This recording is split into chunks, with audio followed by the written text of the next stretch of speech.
అందరికీ నమస్కారమండి. Welcome to my channel.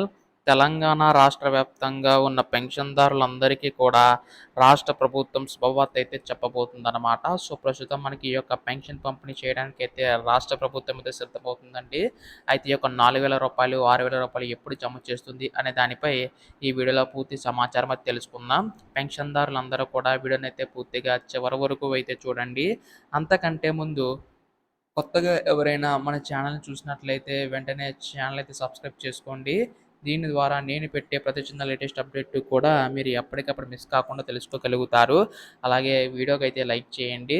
మరికొంతమందికి సమాచారం అనేది తెలుస్తుంది. మీ ఫ్రెండ్స్ అండ్ ఫ్యామిలీ మెంబర్స్ అందరికీ కూడా వీడియో అయితే షేర్ చేయండి. వాళ్ళు కూడా తెలుసుకోకుంటారు. ఇంకా ఆలస్యం చేయకుండా వీడియోలోకైతే వెళ్ళిపోదాం.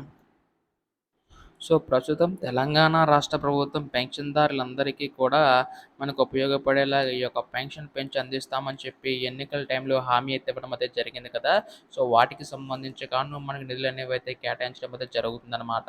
అయితే ఇక్కడ మనకు ముఖ్యంగా చూసుకున్నట్లయితే ఆసరా పెన్షన్ కింద మనకి వృద్ధుల వితంతులు రూ. 2,000 అలాగే దివ్యాంగుల పెన్షన్ రూ. 3,000 అయితే అందిస్తుంది కదండీ! రూ. 2,000 తీసుకుంటున్న వారికి ఏంటంటే 4,000 వరకు, అలాగే దివ్యాంగుల పెన్షన్ రూ. 3,000 తీసుకుంటున్న వారికి 6,000 వరకు కూడా రాష్ట్ర ప్రభుత్వం పెంచి అందించడానికైతే సిద్ధమవుతుందనమాట. సో, ప్రస్తుతం దీనికి సంబంధించి గాను రాష్ట్ర ప్రభుత్వం నిధులనేవైతే విడుదల చేయడానికైతే సిద్ధమవుతుందండి. అయితే ఇది ఎలా ఉంటే మనకి ఎప్పుడు విడుదల చేస్తుందని చెప్పేసి అడుగుతున్నారు. అయితే ఇప్పటికీ ఈ యొక్క నిధులకు సంబంధించి విడుదల చేయవలసి ఉండగా మనకి ఎన్నికల్లో అనేక హామీలనేవైతే ఇవ్వడం అయితే జరిగింది కదండీ! సో, అన్నీ కూడా ఒకటి అమలు చేసుకుంటూ రావడం అయితే జరుగుతుందనమాట.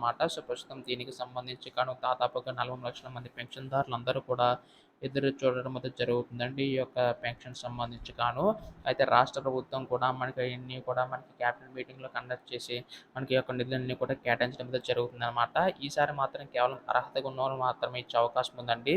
సో, ఈ యొక్క దివ్యాంగుల పెన్షన్ గానీ, అలాగే మనకి ఈ యొక్క ఆసక్తి పెన్షన్, వృద్ధుల వితంతులు, ఒంటరి పెన్షన్‌లు కానీ మనకి ఈ యొక్క ఈ పెన్షన్‌ని అందించడం అయితే జరుగుతుందనమాట. సో, ప్రస్తుతం దీనికి సంబంధించి నిధులన్నీ కూడా సర్దుబాటు అయిన తర్వాత రిలీజ్ చేసే అవకాశం ఉందండి రాష్ట్ర ప్రభుత్వం.